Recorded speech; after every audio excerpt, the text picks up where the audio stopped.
$40.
One thing I know, let's go ahead and turn this down.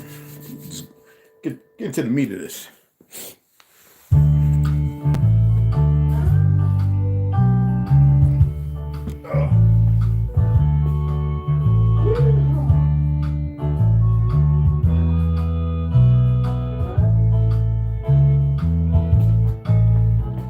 So I'm warming up my food. As you see, I put up that @Akon. I could put hashtag whatever. He's not gonna come and look at it. He's not gauzy enough, and my platform ain't that big. Not yet. Pain will make people do excruciating things, change directions of focus. I put that up there because, you know, him, Busta Rhymes, all these individuals, no name call necessarily required, who have this propensity to speak because of the current state of fake rappers with fake backgrounds who didn't live the life that they consummated in their rap songs, began living and dying. Now we know King Von was I don't use the word murderer, he's a serial killer. We know that, and all these individuals didn't live that life. All of them. If you know the truth of history. Now, I come from the generation that created hip hop. Now, I know we got the idiots because they didn't create nothing, who are so busy want to find how far rap and the dance and this, that, and the jig and all that go. Yeah, it goes back. That's who we are.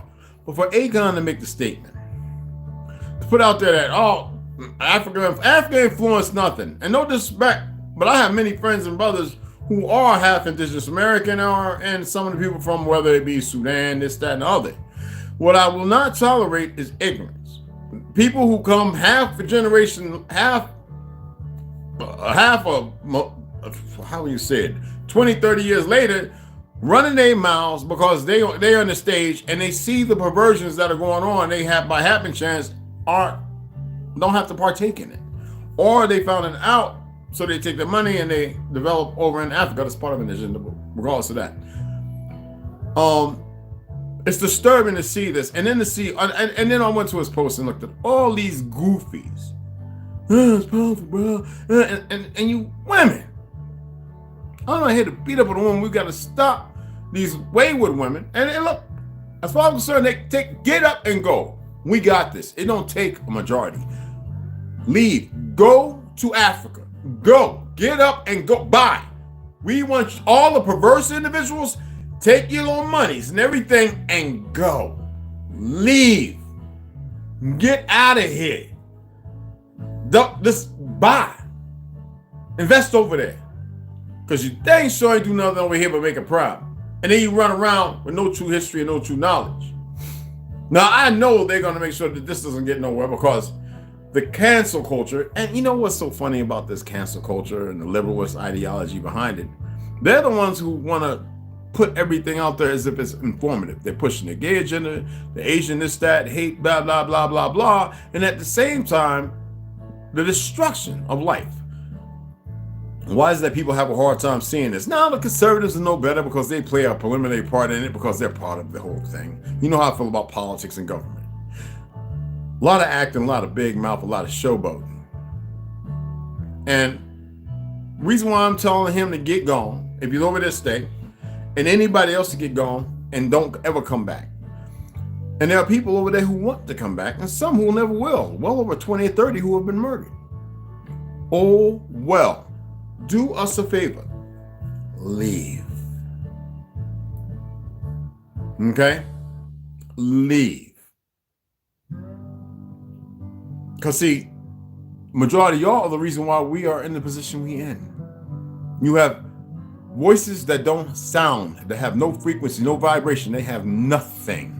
With all those waking up, with all those coming into the information, it's still you individuals who are stuck in nowhere or no man's or no woman's land. I love hearing politicians when they say, oh, and next up, the gentlewoman is going to speak, because it used to be on the liberal platform, the gentleman, and it'd be a woman that's being addressed. And I'm sitting there going, these people are, look, you have all this pronoun stuff, and then when you go and fill out the application, man or woman. Maybe they're starting to change that, but I remember seeing that numerous times when helping people or being a source of reference. All right, for them to call me and tell this person, tell them about the character of this person, how they finance, this, that, and other. Which finance should never be anything when they're going for a job, because for obviously, for lack of better terms, you're there to have some finance, some monetary gains, to have some expenditures. That way you can say, I am financing whatever it is that in the future you would like to attain, because without a job, you cannot have that. Everything is so screwed up. To hear this individual say that, Busta Rhymes talking about this and Jamaica, the Caribbeans. First of all, the Negroes, those of us who created it, Puerto Ricans weren't involved. They were involved as far as they were in the neighborhoods and partook in it. What did the media do? Make them the limelight. Crazy ladies. They're us, but they're mixed. They did not start it. It did not start in Jamaica, Haiti, Andros Islands, Hawaii. It started right here with homegrown, real, authentic, autochthonous American, people of color, melanated. Nowhere else. Now the world is doing it, and we love that. We've always been accepting. But to have this individual, this lowlife who knows nothing, no name calling, but that's what he is. When you sit there high on a pedestal that you could not have accomplished over there, on the backs of my ancestors, Pearls May, Red Fox, Median, he does dance pretty good jig. Sandman, Mr. Crothers himself, Catman Crothers, and on, and on, and on, and on. Do we have to go through the whole tirade, whether it be Grandmaster Jay, and the Furious Furious 5 and Audio 2 and Double Trouble and this, and it goes on and on. Twin City Breakers. all melanated Negro. That dude looked like a little black Chinese out of the South, down South. I've had enough of this. And then when they tried to say that Native Americans created R&B and jazz, I was like, if y'all don't get up out of here, from the Bojangle to the country, to the rock, to the punk, all us. And the beautiful thing about it, it was we involved everybody because that's who we are, a soul people. I'm a soul man. I'm a soul man. What happened? Ooh, child. Right? 5 steps. Things are going to get easier. Aretha Franklin. I've had enough of this. Look at little Shirley Temple. What was her inspiration? Look at Elvis. If it wasn't James Brown and a whole lot of other things when he started hum, hum, hum, and he knew what the church he went to and where he grew up, besides the fact that he had Negro in his family. That was the Indian blood in him, that mongrel. So Akon, if any of your little goofballs see this, I would love for you to come on the platform. I'm not going to share all the information. If you're willing to come on. Now, let's go ahead and get into some reading. Well, I could say a lot more, but I find it unnecessary. Thanks to my brother, Traveling Bear, and his wife, Phoenix. Real one. I appreciate the highlight because I don't follow these individuals. I hear a lot, but enough is enough. Enough of the foolishness. The pure foolishness. How dare any one of you lacking true authority, no royal blood whatsoever, think that you can open your mouth because of the times we live in? Unroyal mouths bring unroyal things. Instead of you stepping into the truth of who you are, you're just another vector, another sound, another 440, something broken, no harmony. I like to see us, I share pictures of this one brother, he double dutches from Japan, and he's stepping, he's doing the stuff, you know, and I love that. And I share that. I can comment on his post, and he sends me fire flames, mad love, red, boom, boom. See, respect is given where it's due. For every action, there's an opposite, and sometimes greater. The thing is, it's always going to come back to bite you in your butt. I'll soon be 57 years old. And I'm all part of the beginning of the hip-hop generation era. I remember when I used to be ghost moonwalking, boom, boom, all the neck turns, the tutting, boom, boom, all that stuff, all the flowing, the ticking, you know, pop, pop, pop, pop, all that. The windmills, the head spins, the headaches, the backaches. I was in gymnastics, so I remember when we started incorporating Thomas Flair on the floor. And I was in the Navy when there was no breaking nowhere around the world, taking hip hop and in Turkey and in England and everywhere. They were like, oh, and then next thing you know, because of that, they want to start having these new people in the 90s and 80s start traveling around the world, going to Norway, Sweden, Denmark, Germany, and then you had all this Wu-Tang and everybody going around, and everybody caught on from us in the late 70s and 80s, early 80s. Sugar Hill Gang wasn't nothing but a bunch of actors, some people selected to do a certain thing. I think one of them only was really involved. The rest of them didn't know the first thing about rapping a can and tune when it, or a hit, a beat, all right, or a hook. So please. And you know what they had? A bunch of brothers, a bunch of Negroes dancing around, a couple of half-breed, but Puerto Ricans, all our people. Like, stop the stupidity. And always a bunch of pasty girls dancing around them. American Bandstand goofiness. Even Don Cornelius jacked up, and may he be where he is. Rightfully so. This had disdain for what we created because he was part of that disease, that sickness. Until later on he realized, well, if you can have all them flamboyant and all that other stuff, that all that broken rhythm coming along, he got a hold of it. Melly Mel, Funky 4+1. I mean, there's so many. Cold Cuts Brothers, Jungle Brothers. I mean, come on. It goes on and on and on. Brand Nubians, Biz, Slick Rick from the Cabs. We have a bunch of brothers. Who you think put the brother on, what's his name, created the turntables from the Cabs? But a lot of people from the Cabs are originally from here. This is like a lot of majority of people in Africa, not all, but quite a bit from the East, are originally from here. All up and down through Brazil and everything. It ain't my problem that somebody got lost in translation, but there are many who know this. So why are people so silent? Well, a lot of people have died. And a lot of information not shared. But Akon, you can take that goofy. You can just be silent and enjoy what you're doing, instead of attempting to be shady, unless that's part of your agenda with them. And if it is, that shows you weak. You're a coward. I always say, would you rather die on your boots and be carried by 6 than judged by 12 and murdered in your sleep?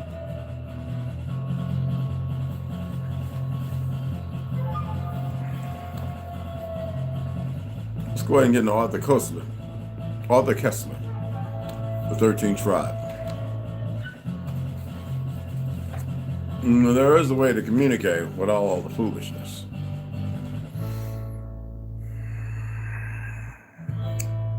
Anyway, when we last left off, we were a decision had to be taken.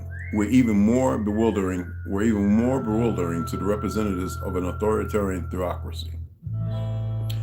Now, they are nomads and have houses of felt. Y'all know what felt is? Google it. I can tell you, Google it. It's better to be well informed by reading it, and then to go further to find out, was there something else? They stay. I'm not going to be in battle with that beautiful music.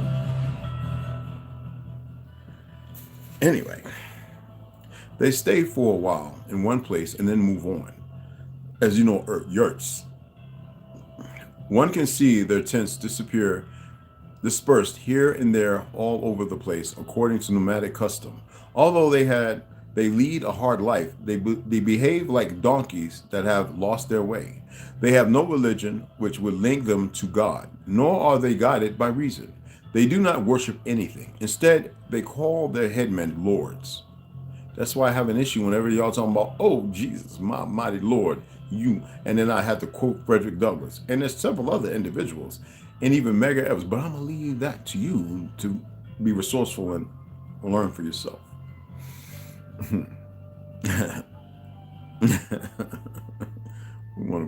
God give him a spanking. He do not want to have it.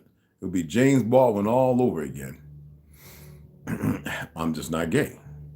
Which will link them to, anyway, will link them to by God. Nor are they guided by reason. They do not worship anything. Excuse me. Instead, they call their headmen lords. When one of them consults his chieftain, he asks, "O Lord, what shall I do in this or that matter?" The course of action they adopt is decided by taking counsel among themselves. But when they have decided on a measure and are ready to carry it through, even the humblest and lowliest among them can come and disrupt that decision. The sexual mores of the Guas and other tribes were a remarkable mixture of liberalism and savagery. Liberalism? Hello. Their women wear no veils in the presence of their men or strangers, nor do the women cover any parts of their bodies in the presence of people. One day we stayed at the place of Aguas and were sitting around. His wife was also present. As we conversed, the woman uncovered her private parts and scratched them, and we all saw it. Thereupon we covered our faces and said, I see a lot in Mexico where women are literally scratching their men's butts and smelling their fingers. What is that all about anyway? Faces and said, may God forgive me. Thereupon we covered our faces and said, may God forgive me. The husband laughed and said to the interpreter, tell them we uncover it in your presence so that you may see and restrain yourselves, but it cannot be attained. This is better than when it is covered up and yet attainable. Adultery is alien to them. Yet when they discover that someone is an adulterer, they split him in two halves. This they do by bringing together the branches of two trees, tie him to the branches, and then let both trees go, so that the man tied to them is torn in two. He does not say whether the same punishment was meted out to the guilty woman. Later on, when talking about the Bulgars, he describes an equally savage method of splitting adulterers into two, applied to both men and women. Yet he notes with astonishment Bulgars of both sexes swim naked in their rivers and have a little bodily shame as the Ghurs. As for homosexuality, which in Arab countries was taken as a matter of course, again, which in Arab countries was taken as a matter of course. Ibn Fadlan says that it is regarded by the Turks as a terrible sin, but in the only episode he relates to prove his point, the seducer of a beardless youth gets away with a fine of 400 sheep. So it's prominent in the Arabs, the Berbers, and melanated of that time. Accustomed to the splendid baths of Baghdad, our traveler could not get over the dirtiness of the Turks. The Ghurs do not wash themselves after defecating or urinating, nor do they bathe after seminal pollution or on other occasions. They refuse to have anything to do with water, particularly in winter. When the Ghurs commander-in-chief took off his luxurious coat of brocade to don a new coat the mission had brought him, they saw that his underclothes were fraying apart from dirt, for it is their custom never to take off the garment they wear close to their bodies until it disintegrates. Kadow! Another Turkish tribe, the Bashkirs, shave their beards and eat their lice. They search the folds of their undergarments and crack the lice with their teeth.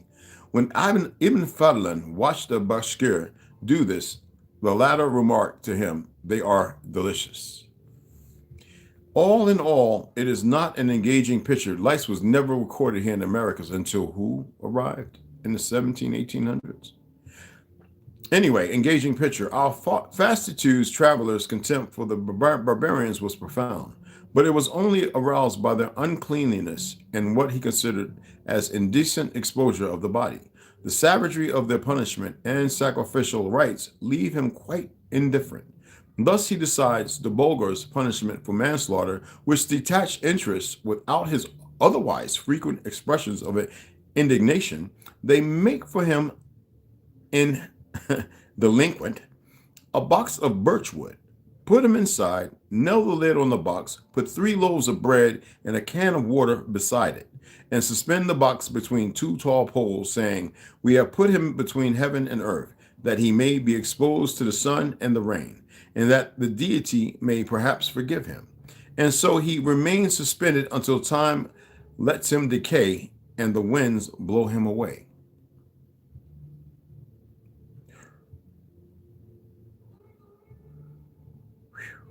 Anywho, he also describes with similar aloofness the funeral sacrifice of hundreds of horses and herds of other animals, and gruesome ritual killing of a Rus, a slave girl, at her master's bier. About pagan religions, he has little to say, but the Bashkir's phallus cult arouses of interest, for he asks through his interpreter of one of the natives the reason for his worshiping a wooden penis, and notes down his reply, "Because I issued from something similar and know of no other creator who made me." He then adds that some of them, the Bashkirs, in colons, believe in 12 deities, a god for winter, another for summer, one for the rain, one for the wind, one for the trees, one for men, one for the horse, one for water, one for the night, one for the day, a god of death, and one for the earth. While that God who dwells in the sky is the greatest among them, but takes counsel with the others, and thus all are contented with each other's doings. We have seen a group among them which worships snakes, and a group which worships fish, and a group which worships cranes. Among the Bulgars, Ibn Fadlan found a strange custom. When they observe a man who excels through quick-wittedness and knowledge, they say, "For this one it is more befitting to serve our Lord." They seize him, put a rope around his neck, and hang him on a tree where he is left until he rots away. Commenting on this passage, the Turkish Orientalist Zeki Valide Togan, undisputed authority of Ibn Fadlan and his times, has this to say: there is nothing mysterious about the cruel treatment, here we go, meted out by the Bulgars to people who were overly clever. It was based on the simple, sober reasoning of the average citizens who wanted only to lead what they considered to be a normal life, and to avoid any risk or adventure into which the genius might lead them. He then quotes a Tartar proverb. A Tartar proverb. If you know too much, they will hang you. That's based off of Tartar's fall and those we fought. And if you are too modest, they will trample on you. He concludes that the victim should not be regarded simply as a learned person, but as an unruly genius, one who is too clever by half. This leads one to believe that the custom should be regarded as a measure of social defense. Now, let me say something about Rus, the Viking founders of the early Russian settlement. And we'll get in that in chapter 3. Anyway, social defense against change, a punishment of non-conformists and potential innovators. But a few lines further down, he gives a different interpretation.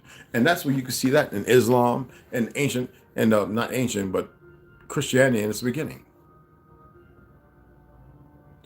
Ibn Fadlan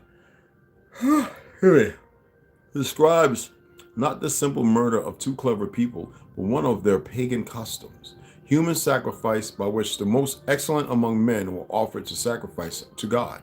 This ceremony was probably not carried out by common Bulgars, but by their tabibs, or medicine men. For example, the shamans, whose equivalents among the Bulgars and the Rus also wielded power of life and death over the people. In the name of their cult, according to Ibn Rusta, the medicine men of the Rus could put a rope round the neck of anybody and hang him on a tree to invoke the mercy of God. When this was done, they said, "This is an offering to God." Perhaps both types of motivation were mixed together. Since sacrifice is a necessity, let's sacrifice the troublemakers. We shall see that human sacrifice was also practiced by the Khazars, including the ritual killing of the king at the end of his reign. We may assume that many other similarities existed between the customs of the tribes described by Ibn Fadlan and those of the Khazars. Unfortunately, he was debarred from visiting the Khazar capital and had to rely on information collected in territories under Khazar dominion, and particularly at the Bulgar court.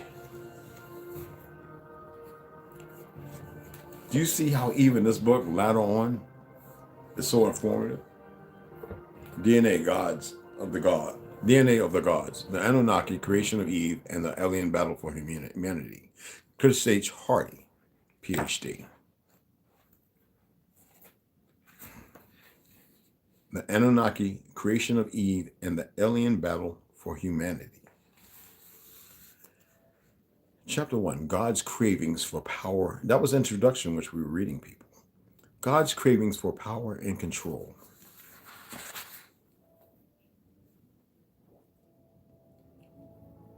We got to go through something a little different because, even though I love all that, we need to have a little something else. You dig what I'm saying? And I believe that this will, this is more appropriate.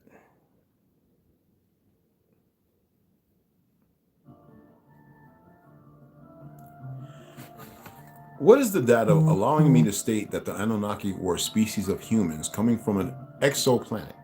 This is one of the important issues that we are going to sort out progressively in this book. Remember, be careful when they talk about outside planets, when we know clearly this is a flat plane. For anybody who has paid attention to the simplest things I've poignantly pointed out to, if you decide to defer and ignore that, then you believe the earth is round, you accept everything NASA, to deceive, has given you, and the Masons who have destroyed history and your ancestral history as well, you parlay with them on their particulars. And that's where I leave you at. This is one of the important issues that we are going to sort out progressively in this book. For now, let's look at the tablets for clues as to the psychological profile of the Anunnaki. And I did go ahead and order that book. I think it might be the second one I have. I have the green tablet book somewhere. And I ordered this second one. So I went ahead and ordered it. It was like 23 something, so I ordered it. The true nature of our gods.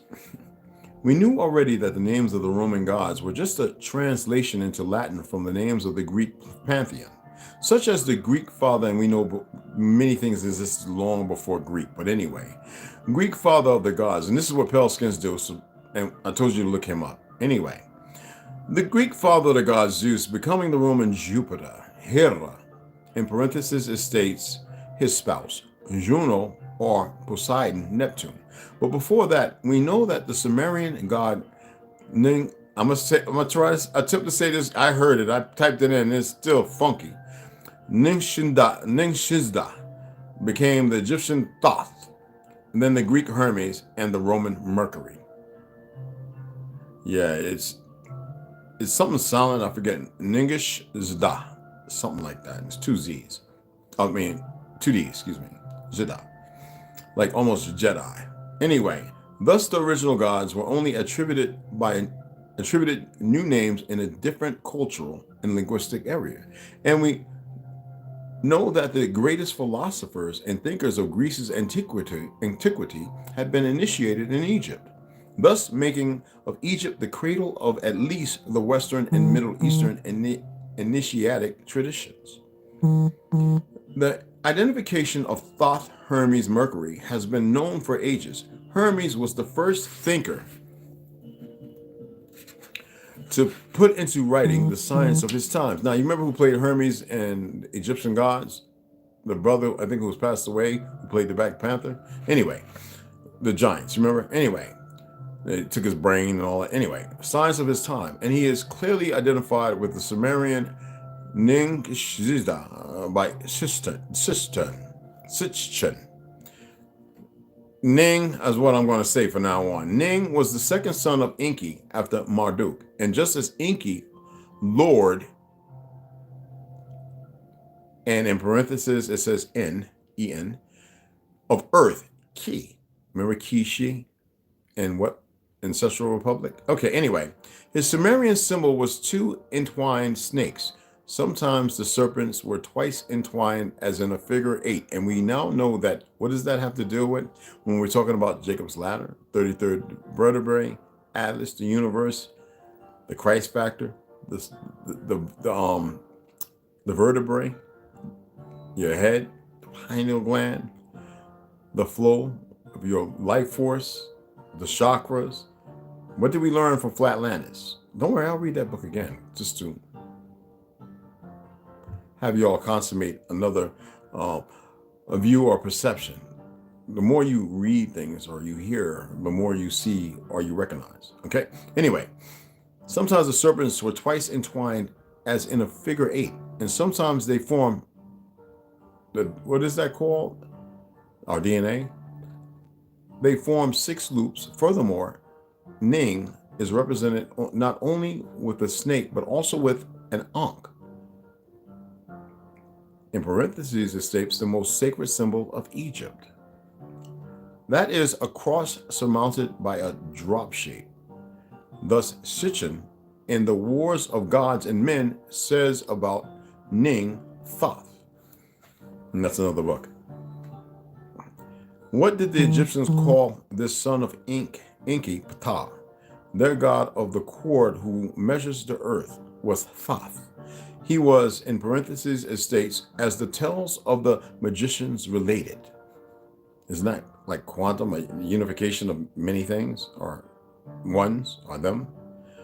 The one appointed to be guardian of the secrets of the Giza pyramids. It was Thoth, according to Manetho, who replaced Horus on the throne of Egypt. It happened circa 8670 BCE, just as at the time when the Anunnaki Second Pyramid War had ended. Any of y'all ever heard about that? And the Second Pyramid War had ended? Could that be the custodians and an Anunnaki?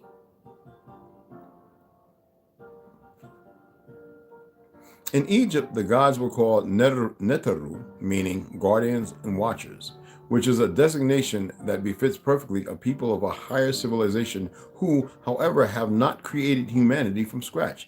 As we have deemed our creators to have, strictly speaking, the Anunnaki are not the creators of mankind. The tablets use rather the verb to perfect or to fashion, meaning we were upgraded or optimized out of a basic set of genomes. We know that's not true. When the king, we know that they did something to us to make us forget the past and to make us worship.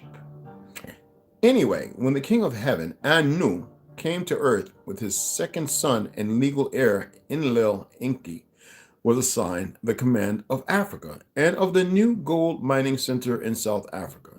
As for Enlil, he became the lord of the command in Sumar and established his capital and temple abode in Nippur. I can see gold and certain gems and stones being used for natural energy to harness what is left because it will not corrode. Therefore, it can be used non-stop to levitate vehicles, things, and also as far as destructive weapons. Anyone knows of music, sound, audio, that if you use gold filament or wires, your sound is more robust, it is more complete, it is more perfect. With less disruption, with the proper amp and the proper speakers, everything is more perfect. Anyway, in Sumar, and established his capital and temple abode in Nippur, the first mission control center for their space travels.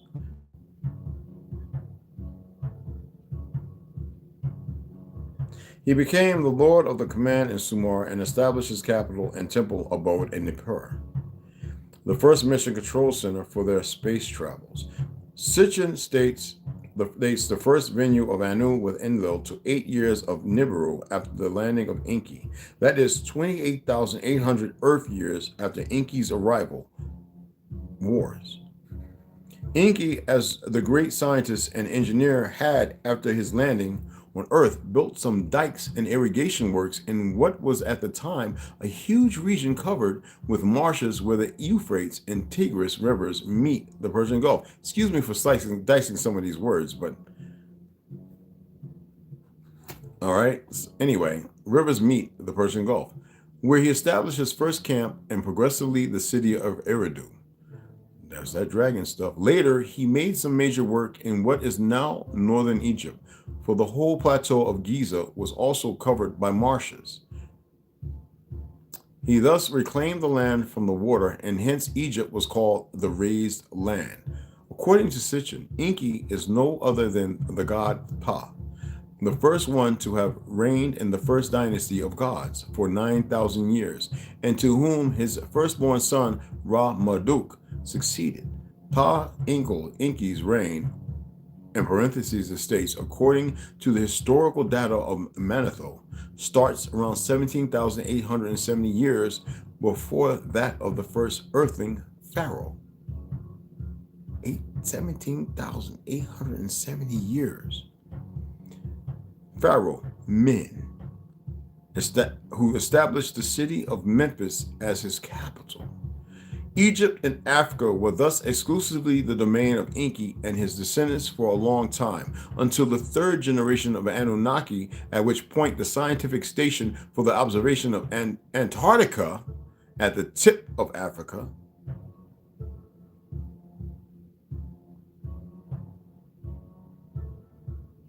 was established and directed by Ereshkigal, granddaughter of Enlil, at first alone and then daughter with her husband, Nergal, in parentheses it states, another son of Enki.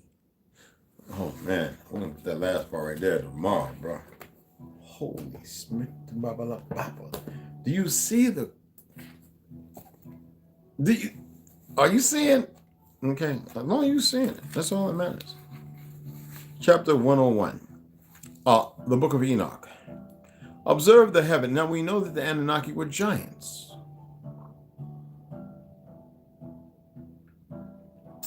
Observe the heaven, ye children of heaven, and every work of the Most High, and fear ye him, and work no evil in his presence.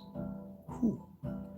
If he closes the windows of heaven and withholds the rain and the dew from descending on the earth on your account, that will ye do then? And what will ye do then? And if he sends his anger upon you because of your deeds,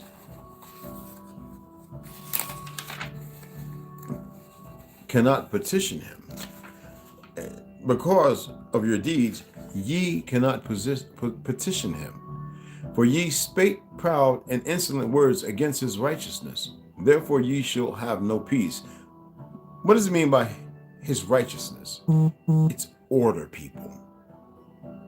Order. You see these little wayward little youth in their 20s and 30s and teachers? Pronouns. And you don't have to be boys or girls. You can cheat and then these politicians, big government, to which never and we had things institutionalized to make sure that never happened, and they went against it by creating scenarios. Isn't that going against order? And here we have these goofies, HIN, sitting there, put a chip in and this, that, and other, because they believe they made you believe in religion and worship things in a God they believe to be false. And I tell you that the word God does not exist. There are so many illusions but that is for them to be perplexed. You need to know that you are the creator, that if you want to say God, you are the gods. We didn't just speak ourselves into existence, or did we? There is creator, there is creation, where you see it all the time. It doesn't matter if they say hybrid, GMO, bred together. It doesn't matter what term they utilize. Creation. No boom and bang and there it exists. Boom and bang, usually there's nothing left. Incineration, parts everywhere. Make it make sense. And therefore do they fear, because all their godly possessions go upon the sea with them. And they have evil forebodings of heart that the sea will swallow them and they will perish therein. Are not the entire sea and all its waters and all its movements the work of the Most High in order to it? And has he not set limits to its doings? Of course. Otherwise, wouldn't it just be water then? And has he not set limits to its doings and confined it throughout by the sand, the earth? And at his reproof, it is afraid and dries up. And all its fish die, and all that is in it. But ye sinners that are on the earth, fear him not. He is speaking of what it is capable of, what can happen. But the vile evil ones who are vexed, stuck in their purgatory and the physical, have not this knowledge. They have foregone it, because they believe that they've created it. This is how crazy they are. Has he not made the heaven and the earth and all that is therein? I don't believe it's a he, she, or anything like that. Anyway, who has given understanding and wisdom to everything that moves on the earth and in the sea? That's order. That's all it is. Do not the sailors of the ships fear the sea? Yet sinners fear not the Most High? Speculative. The Book of Giants, The Watchers, Nephilim, and the Book of Enoch by Joseph Lumpkin. Excuse me.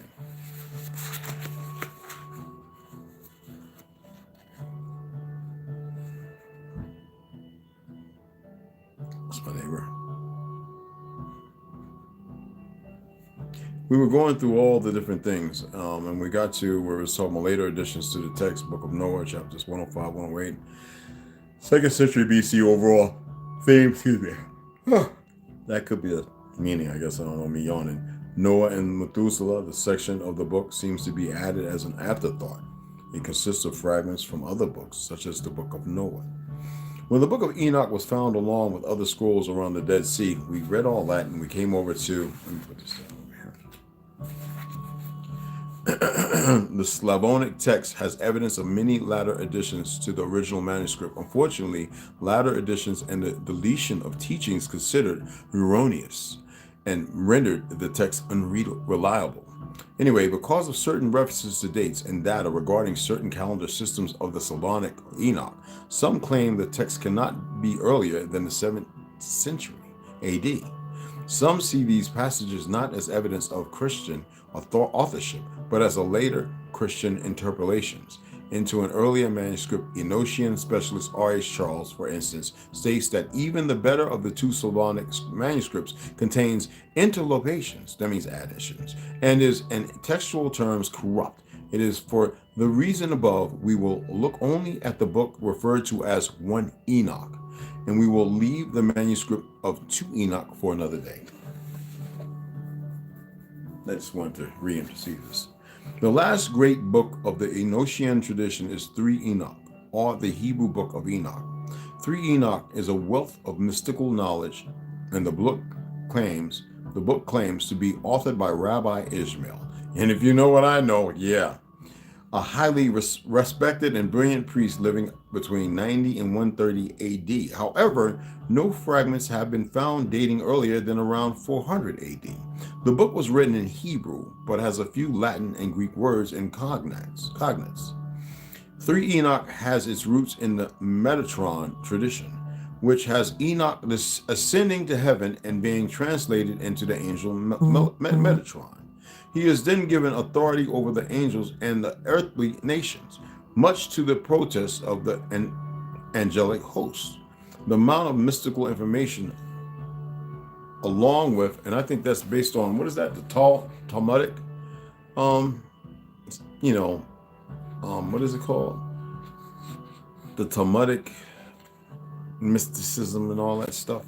Anyway, Angela,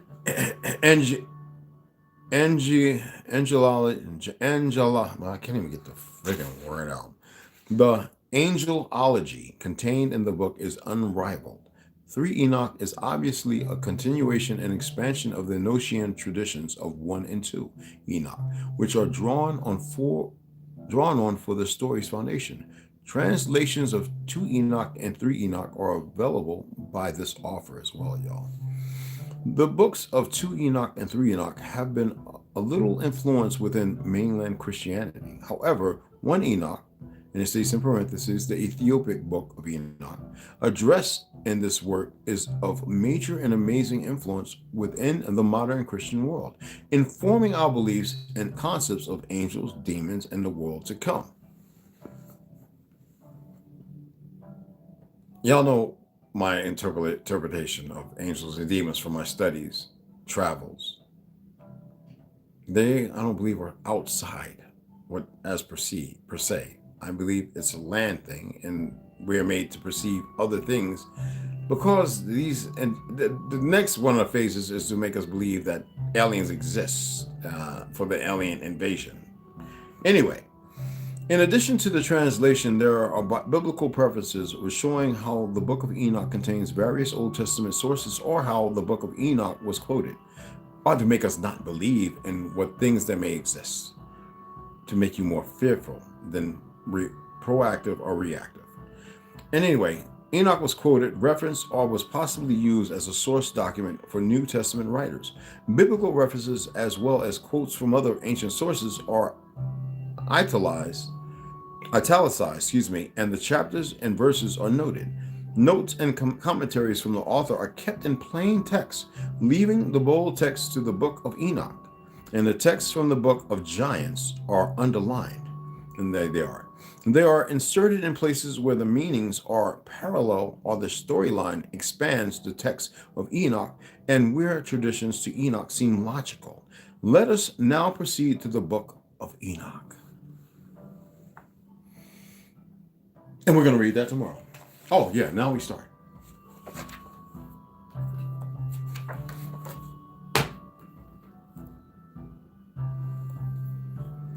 Go ahead, Rondo, say it, just like you did yesterday. I know. I have to. Exposing the Expositions, 1851-1950, revised edition from his 2019 version before the fake demic. This is the 2021 edition of Howdy Mikowski. Anticipation is making me wait. Anyway, we seen the Central Court in 1904, and this is an actual picture, people. And we'll continue from there. And this is an actual picture.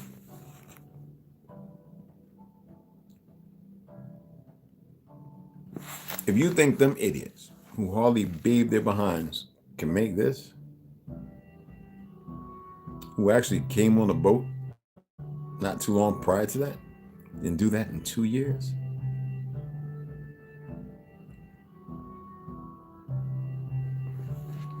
The next U.S. World Fair was 3 years later in St. Louis, named the Louisiana Purchase Exposition to honor the 1803 purchase of what is now much of central USA from Napoleonic France. And they also demanded and got the Summer Olympic Games of that year to coincide with the fair. The Forest Park site was actually bigger than the one in Chicago, and not just by a small amount, it dwarfed Chicago. The fair inspired the song Me in St. Louis, Me in St. Louis, which became central in the 1944 movie of the same name starring Judy Garland. A few books I recommend for this to see photos are The Forest City 1904 by William Raoult, official photographer, and Louisiana and the Fair, an exposition of the world by J.W. Boyle. And in parentheses it states a 9-volume, 4,000-page treatise. Hold on, y'all. I'm serious. I'm with y'all on this. I got to look. Man, I might have to order that. Let's see what the price is just by me talking. They probably want me like, no, boy, you ain't getting that one. Let's go to Amazon. And that one is, look, man, look, man, shut up. Louisiana and the Fair. Move.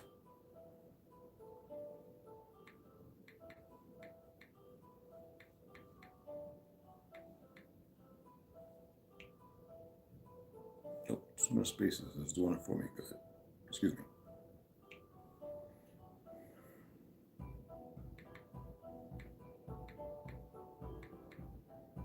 And that's by is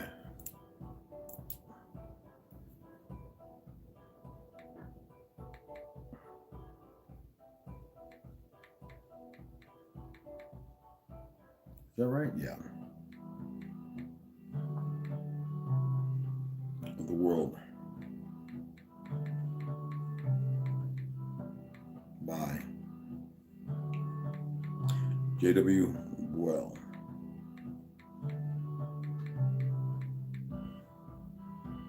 No results?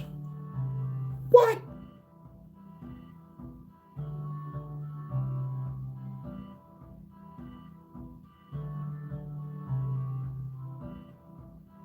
Amazon, no results.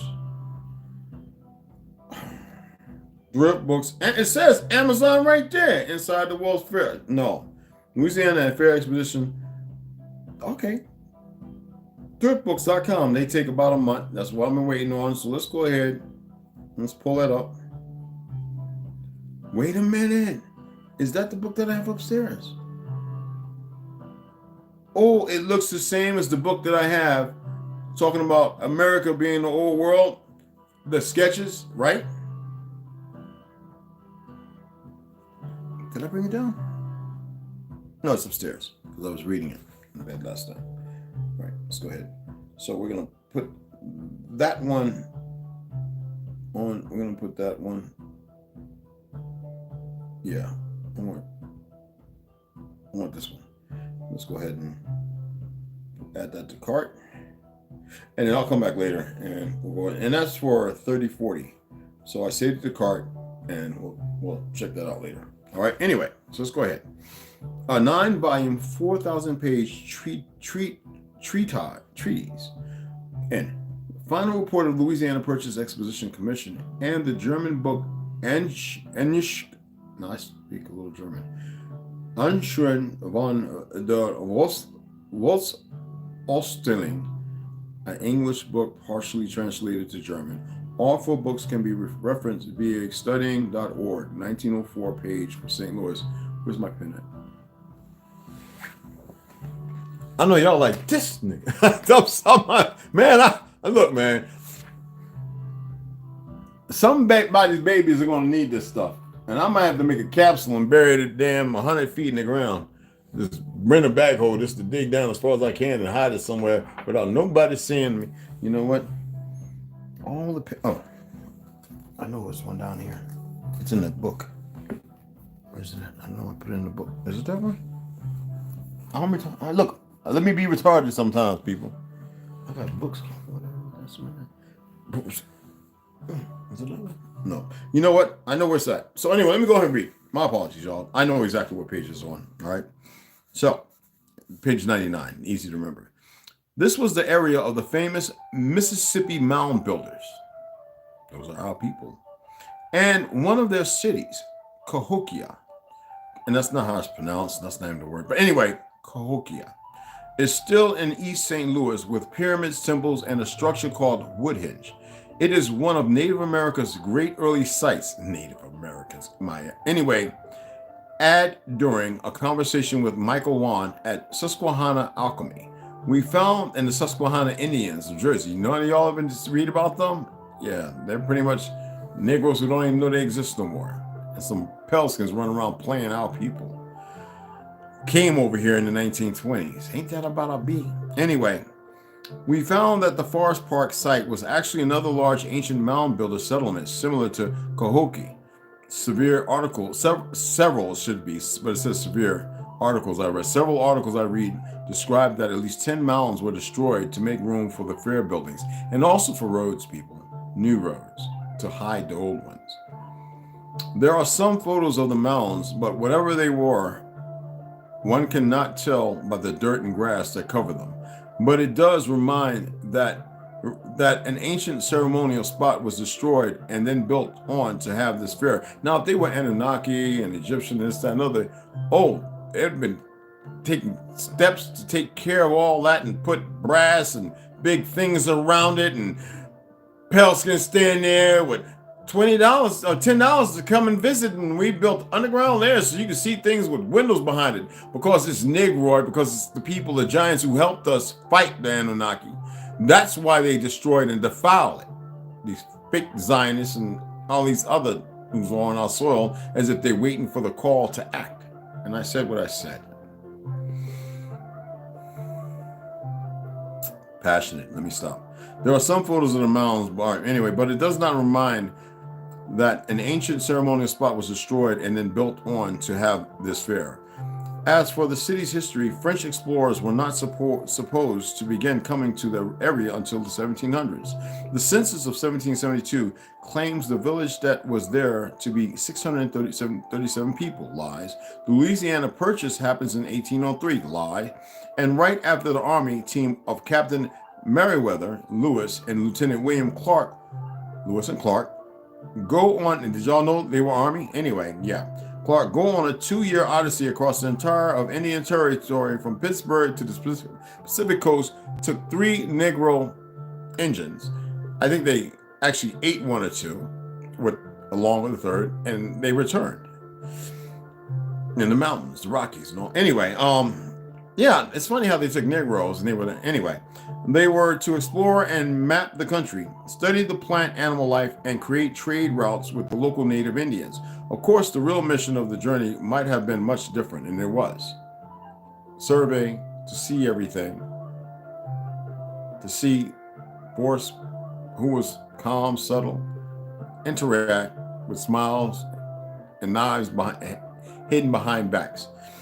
And of course, the real mission of the journey might have been much different. To find out what other great deserted cities in the newly taken land there might be. They too would be the historical focus of an exposition that in Portland, 1905. Go to photo St. Louis Courthouse, found that, and you can look at all that stuff, and it's a long 100 Earl. Yeah, I don't feel like reading it. St. Louis began to grow in 1816, and work was started on the courthouse. Here, a city with less than 2,000 of population in the middle of the continent with basically no roads can just throw up a massive domed and column building up in a few years. Where did all the stone come from? And how was it all transported on horseback and wagons? Just how many people were going to court every day that this was needed.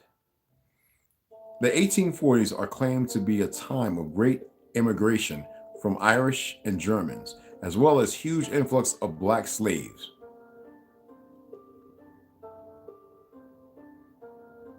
We know the truth.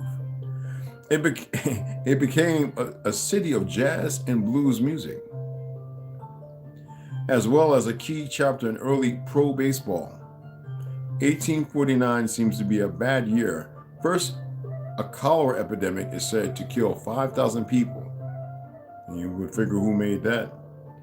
Then a huge fire breaks out, and in parentheses it states, what city with ancient buildings does not have a fire? Supposedly started by accident on a steamboat. More likely, 1849 is marked out as the year they began to bring in new people to this found or captured city. History prior to 1849 for St. Louis might be basically made up, and what we can even remotely call history began in 1849. After my great-great-great-great-grandma, Lily Hooton and James Henry Wooten, left the East for Oklahoma, the Trail of Tears. One more note on St. Louis is that it is, and there were several different routes. It is known as, with its Gateway Arch, several researchers such as Vanessa V.A. and Kalia Crown suggest that San Francisco and its Golden Gate is linked with St. Louis and its gate, that they may in fact be endpoint portals in some way, and the Lions Gate Bridge in Vancouver, and there is some strange symbolism with the various cities' gates.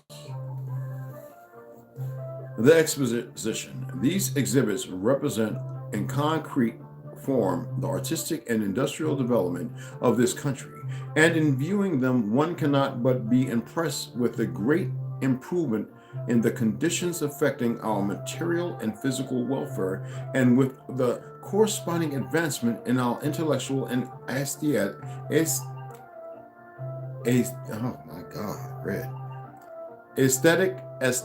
life opening day at the 1904 World's Fair. And that's what it stated.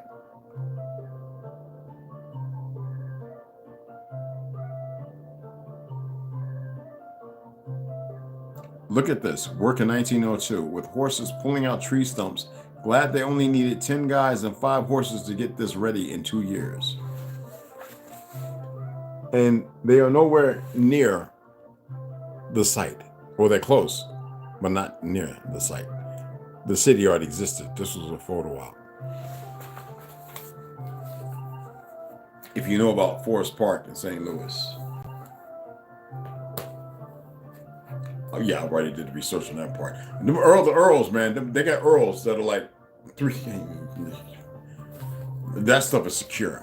Anyway, Heaven Bearers and the Great Reset of 1834 and the Mud Flood, Janine Helen. That was page 99, right? Mark that. I have pins on it in the dining room. Oh, excuse me.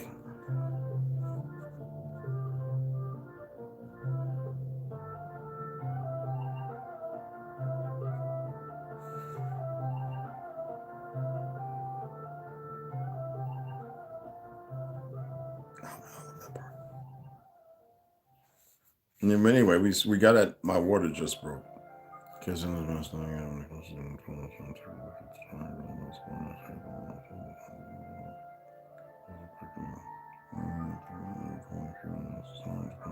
You ready?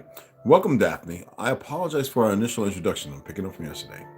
Again, Heaven Bearers, the Great Reset of 1834, and the Mud Flood, Janine Helen. This is in between that. And that's Janine Helen in South Africa. Remember, this is fantasy and romance, this book.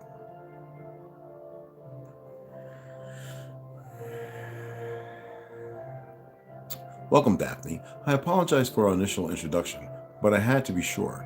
You are not the first to try and fulfill the prophecy, he says as he glances over her and avoids the Phoenician that is holding her hand. He can see they love each other, and he can't bear the sight and turns his head away in disgust. He was meant for her. Starts panting and clutches onto Malcolm. They are coming, she cries out while laughing, and her grip is so strong it would crush a steel pipe. Let me turn off the stove. My food is about ready, and I am pretty famished and ready to eat. I feel a lot better. Excuse me, that is me. I'm knocking you over, and that's my boot. And it's all right. God damn it. Anyway, and you just grab my plants. My plant saved it. There you go. I'll be right back. Turn this off. Oh yes. Oh my goodness. He, my boy, when he came in, he said, "You're red, man. What you cook, bro?" I'm like, "Yeah, no." Bye. You can't have none. Anyway, let's go ahead and get back to this. My apologies. I'm knocking the tripod over. All right. This stuff's getting good now. Starts panting and clutches onto Malcolm. "They're coming!" She screams, right? She cries out while laughing, and her grip is so strong it would crush a steel pipe. Yeah, y'all women, man. I told you, y'all's pop, man. Let me tell you something, man. Man, that string come, and let me tell. That's why I tell y'all, man. If y'all only knew all that, when somebody chasing y'all and grab your purse, you could take a dude and throw his ass a block down the road. If y'all would just. Anyway, the birthing process is quick, and she is in labor for only a few minutes. The sound of the crying babies, a girl and a boy, cause the sky to turn dark, and a single powerful lightning strike lands just meters away from where they are gathered. It strikes the ground hard and causes a slight shock wave. That causes the air to turn bright red. It has begun. Cassiel looks out into the distance with a grave look and knows that there is no turning back now. "What has begun?" Malcolm asks, concerned. "Our final struggle for survival. Emil and Amelia are our only hope, and we need to make sure to keep them safe." "You have already named them?" He snaps and grabs into Cassiel. "You've already, Anyway, Malcolm is surprised and instantly jealous. These humans are his, and he will name them, not some Tartarian. He feels Bonnie's gaze on him, and his anger subsides. Cassiel gently takes Malcolm's clenched hand off of his arm and smiles. "No, I did not name them, but she did." He looks at Bonnie, and Malcolm follows his gaze and notices her smile. It is warm and infectious, and he knows everything was pre-written by the universe. He helps her onto her feet, and they walk the 3 miles back to the city of the Resistance. It is a long walk, but Bonnie is walking on air. Every step she takes feels as if she is floating. She has a bounce in her step, and she is not, damn, that's quick. Pop the babies out and moving like the wind. She is not needing anything anymore. She has it all. Amelia is staring at him, and he can't pull his gaze away from her. She has deep blue eyes like her mother, with a light purple halo around them. They remind him of Rune's eyes, the one that was murdered by, Aziel. Even though his were green, I wonder if I will still have these powers now that I have given birth. I mean, I am sure it was them that gave me the abilities to do the things I did. She questions herself. I would have noticed if I had powers at the foundling home, if they were truly mine. She is almost talking to herself, but her expression tells him that she wants him to answer her. "I really don't know.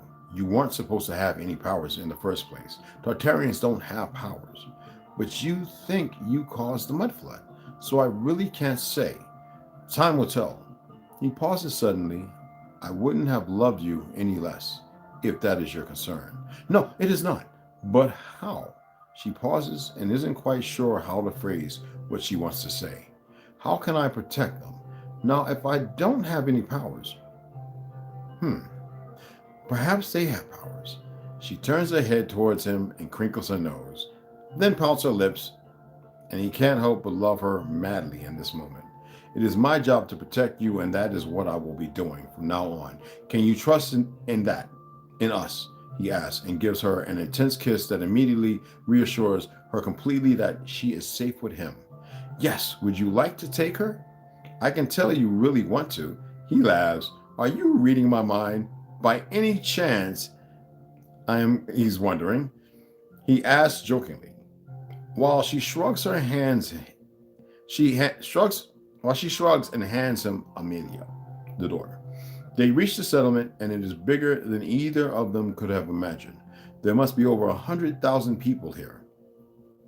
She is perplexed, and Cassiel decides to explain what happened. Many Tartarians fled after the Heaven Bearers took control of Earth.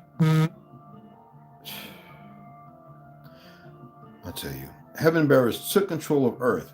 Queen Ariella tried to get word out that there were a few prominent families that made it all the way out here.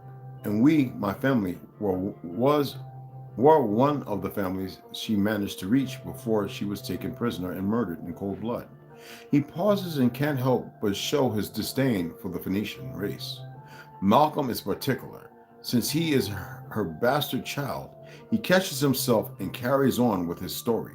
Anyway, over the years, more people showed up here and they kept coming and coming. We could not. We had no right to turn anyone away, and so we didn't.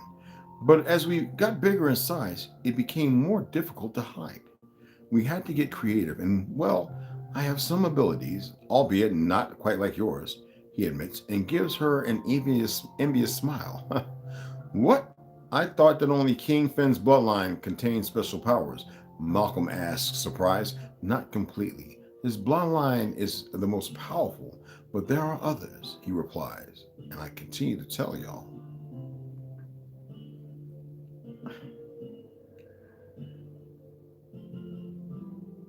And exudes arrogance. Malcolm watches him carefully and notices the way he looks at Bonnie, the way his eyes light up when he speaks to her. He knows that destiny would have brought them together, and he can't help but wonder if destiny will prevail at some point in the future. What needs to happen in order for Bonnie to be with Cassiel, he wonders. He knows the answer to this and realizes in that moment that it is inevitable. He will die in the coming war. A middle-aged woman is walking down the road in the far distance, and she is carrying an empty wicker basket, and Bonnie imagines it is filled with some purple flowers. Is that some Black Panther type thing? Anyway, wicker flowers, and thinks about her mother. She drops the basket at the sight of Bonnie and comes running down the hill as fast as her feet can take her. Daphne, she calls at the top of her lungs. Daphne, is that you? Bonnie is drawn to her. She hands Emil to Henry, and runs to meet this lady halfway. They stop and take a good look at each other before she takes Bonnie into her full embrace. My darling girl, she takes another look at her. I knew I would see you again. I just knew it. She takes her hand in hers, gives it a soft kiss, and walk hand in hand back to Cassiel and his men. Cassiel, did I not say this day would come? She says, and her eyes are filled to the brim with joy. Yes, you did, Mira. You kept a lot to yourself, however. He reprimands her gently and doesn't elaborate further. She doesn't know what he means, but understands when she sees Malcolm standing there with a newborn baby in his arms, and she immediately pulls out a dagger and tries to stab him in the heart. Go figure. Bonnie merely raises her index finger in defiance, and the dagger drops out of her hand and falls to the floor, as if she was a glowing hot stone. Mira looks over to Bonnie in horror. No, Daphne, no. He is an abomination. You need to let me do this. She shouts at her, and her eyes are wild with hatred. No, mother. He is not an abomination, and neither are my children. She takes a step closer and looks at her in an intimidating fashion. Her eyes flash gold, and she watches the expression of her mother's face. She leans into her and places her hand on the side of her face. If you ever try to hurt either one of them again, I will kill all of you. She breaks her eye contact with her and can feel that Cassiel heard every word that she said, and she is glad. The Phoenician and the humans are out of bounds to all of you. Is that understood? She raises her voice now, and she can feel the power running through her veins, and it scares her. The only way we can take back what is rightly ours is by working with the Phoenicians. Should any of you not agree, then leave now and find your own way, she commands. Everyone in the entire camp can hear what she is saying, even though she is far away from even though she is far away from some, and they drop what they are doing to listen. I have heard about the prophecy, and I know what was dictated, but the prophecy isn't accurate. I am here, and I will die fighting for you, but you need to work with me. No one knows what to say in response to her, and she eyes Cassiel sternly. He is their leader now, and at some point, he will have to relinquish his leadership, or at the very least, he will have to share his leadership with her until the war is won. She isn't interested in being a ruler, but she is the chosen one, and she can't change that. He makes eye contact with her, and then arrogantly takes a step forward to address his people. Daphne has spoken, and we shall respect her wishes. She is the niece of our beloved King Finn, and we shall welcome her as we would have welcomed him. Clearly, he pauses and clenches his jaw tightly and quickly tries to adjust his composure. There is more to the prophecy than was told to us. He paces up and down. If anyone harms a hair on their heads, and that includes the Phoenician, you will hang like they hung your forefathers. Is that understood? Yes! The crowd is unanimous, and Bonnie is amazed by the respect he holds among these people. Thank you, Cassiel. All right, I just know that's coming.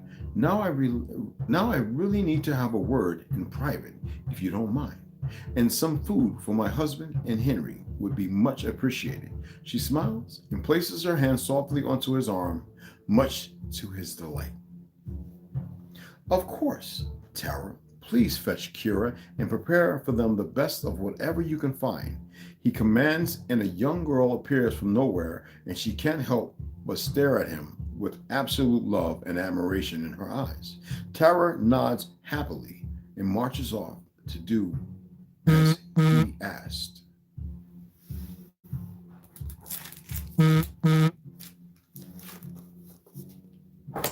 Well, that was fun, and I enjoyed this reading time.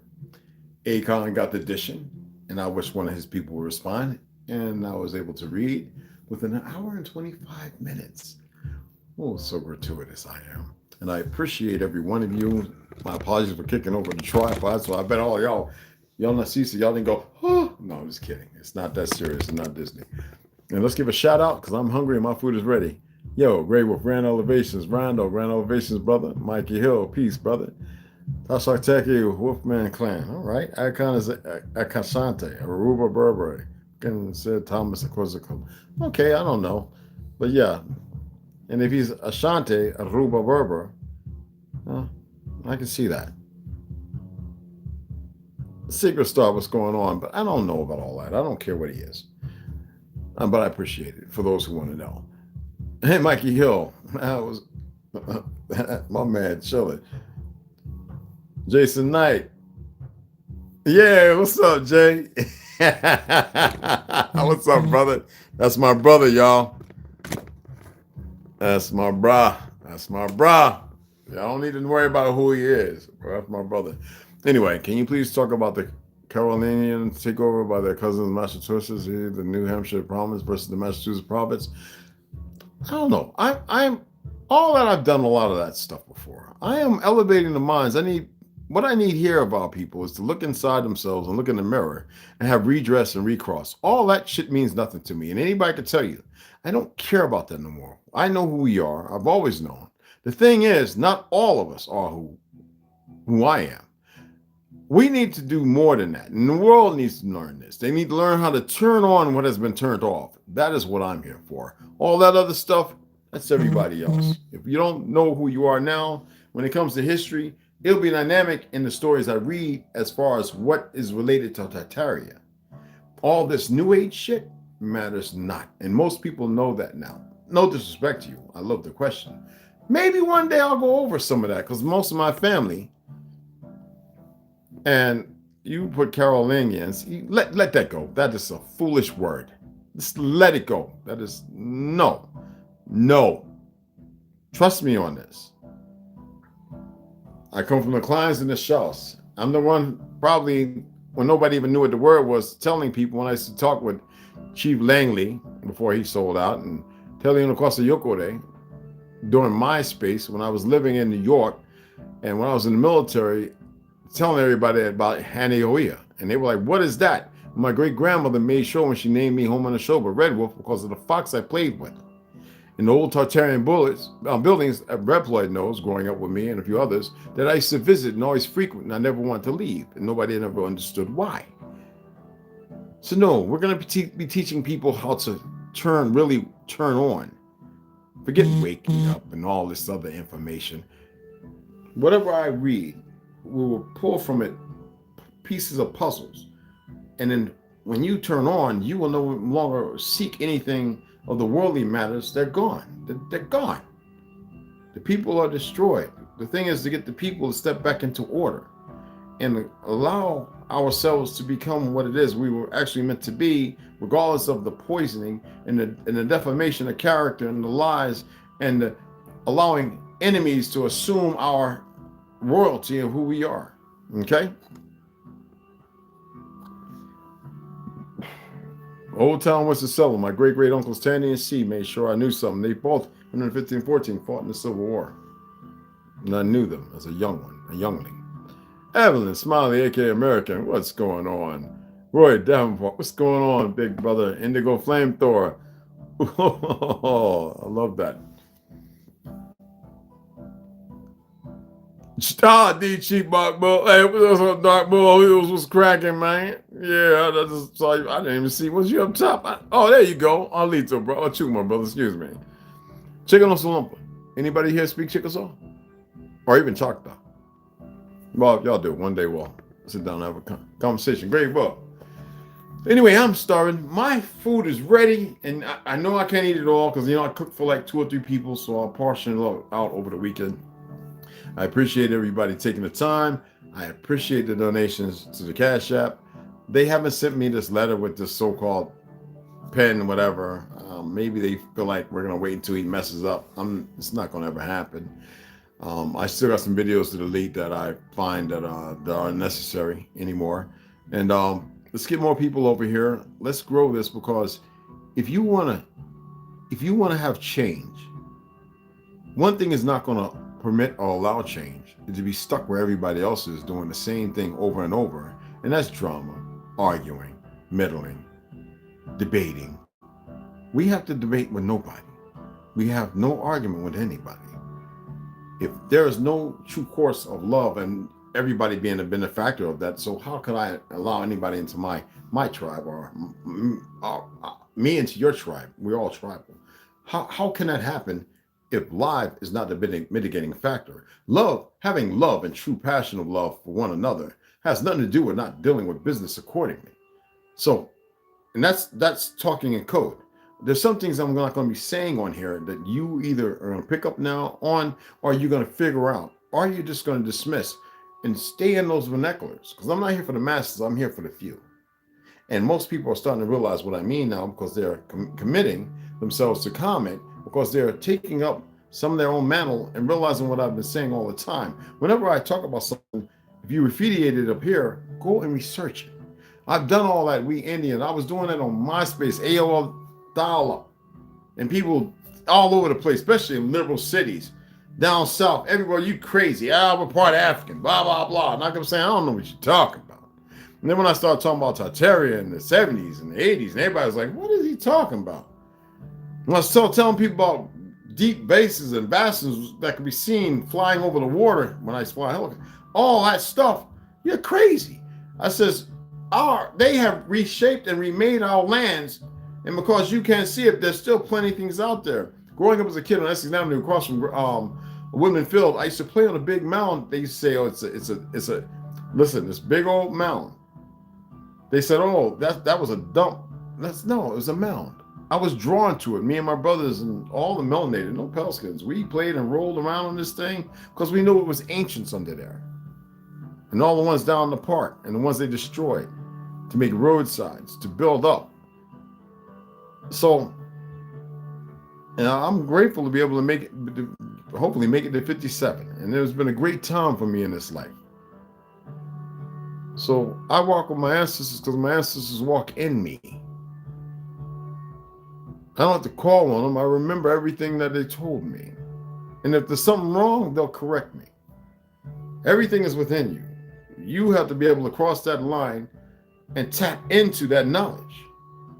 And you can only do that through meditation, breathing, chanting, making sure that the woman remains powerful, doesn't remove your power because she makes you 10 times more protective, but physically powerful. And the mental, the two are entwined. There is no patriarch and no matriarch, that foolish nonsense. We are one. There is no two-spiritness and all that other foolishness. That is a narrative to keep our people confused, conflicted, as they chemically lobotomize us, castrate us, and chemically decapitate us.